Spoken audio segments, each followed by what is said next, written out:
Assalamualaikum warahmatullahi wabarakatuh. Perkenalkan, saya Ella Oktaviana dengan NIM 13122000203. Di sini saya akan mereview materi tentang hukum cyber dari pertemuan ke-1 sampai dengan pertemuan ke-7. Materi yang pertama ada pengertian cyber law. Cyber law adalah keseluruhan asas-asas, norma atau kaidah lembaga-lembaga, institusi-institusi, dan proses yang mengatur kegiatan virtual yang dilaksanakan dengan menggunakan teknologi informasi dan komunikasi.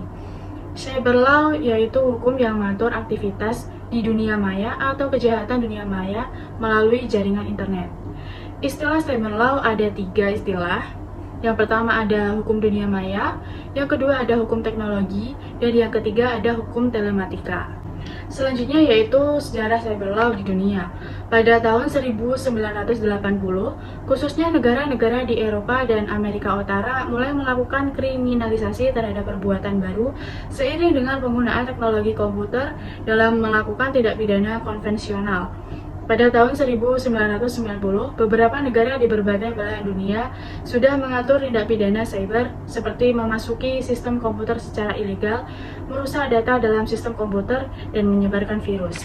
Pelaku tindak pidana cyber mempunyai kemampuan dan kesempatan untuk melakukan tindak pidana dari suatu negara yang akan mengakibatkan kegiatan terhadap seseorang di beberapa tempat di negara lain.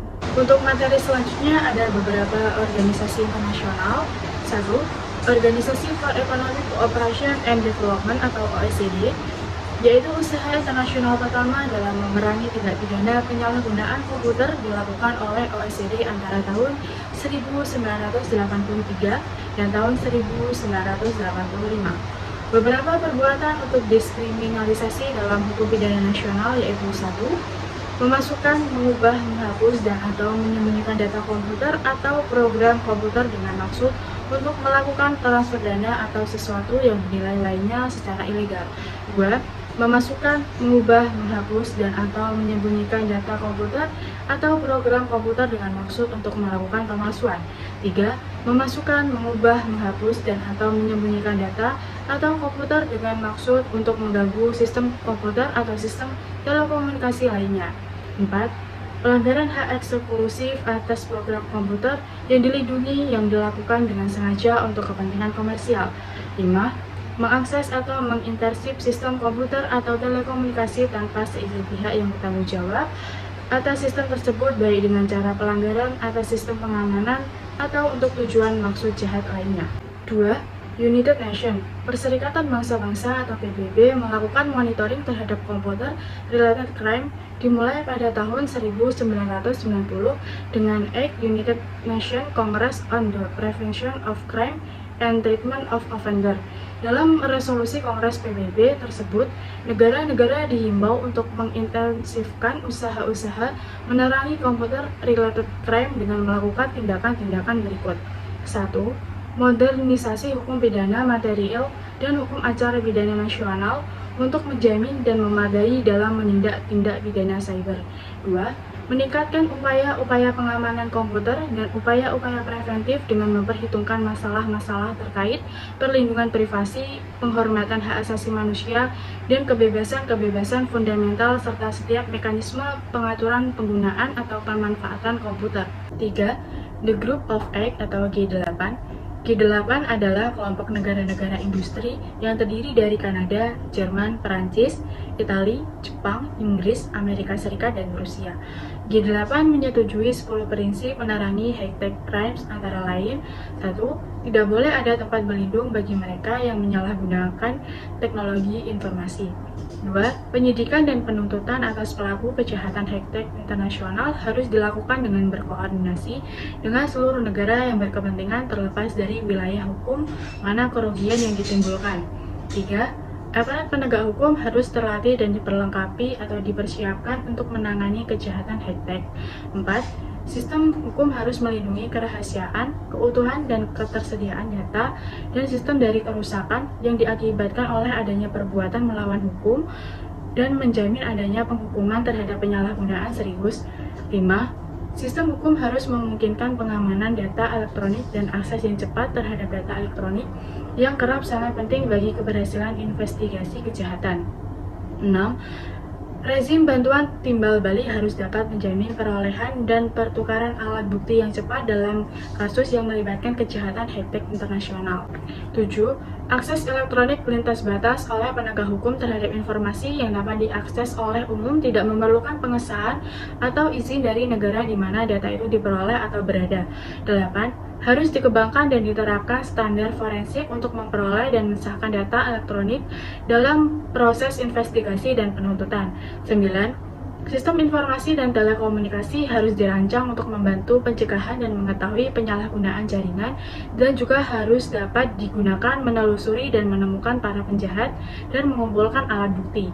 10. Kegiatan di bidang ini harus dikoordinasikan dengan kegiatan dalam forum internasional lainnya yang relevan untuk memastikan tidak adanya upaya yang timpang tindih. 4.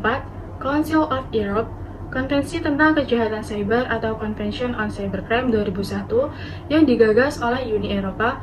Convention on Cybercrime 2001 merupakan regulasi internasional pertama yang mengatur tindak pidana cyber dan menjadi pedoman dalam regulasi tindak pidana cyber dalam hukum nasional. Tindak pidana cyber terdapat 9 jenis tindak pidana cyber yang dikelompokkan dalam 4 kategori tindak pidana, yaitu 1.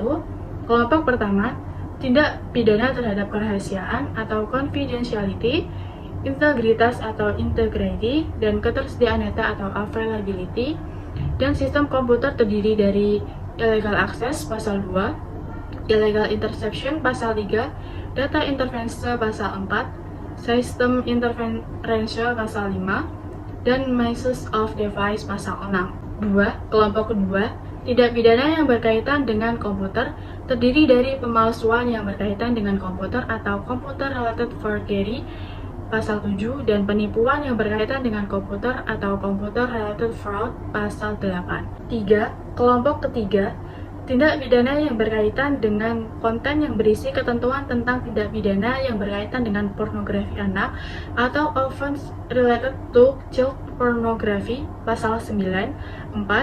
Kelompok keempat, tindak pidana yang berkaitan dengan pelanggaran hak cipta dan hak-hak terkait pasal 10. Selanjutnya, sejarah cyber law di Indonesia. 1. Pada tahun 2000, pemerintah mulai menggagas untuk mengatur berbagai aktivitas di cyberspace. 2. Pada Maret 2003, pembentukan RUU IKTE dilanjutkan oleh Kominfo dan menjadi RUU IETE. 3. Pada 2005, RUU IETE berubah menjadi RUU ITE. 4. Pada Maret 2008, DPR menyetujui RUU ITE menjadi UU ITE. 5. Pada 21 April 2008, Presiden RI diundangkan dengan UU nomor 11 tahun 2008 tentang ITE Lembaran Negara tahun 2008 nomor 58. 6.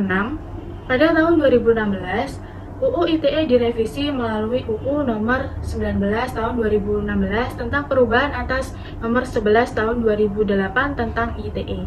Kemudian ada urgensi pengaturan cyber law di Indonesia, yaitu ada 3. 1. Kepastian hukum. 2. Untuk mengantisipasi implikasi-implikasi yang timbul akibat pemanfaatan teknologi informasi. 3. Adanya variabel global, yaitu persaingan bebas dan pasar terbuka. Yang terakhir ada faktor pendorong terjadinya cybercrime, yaitu ada 4 faktor pendorong. 1.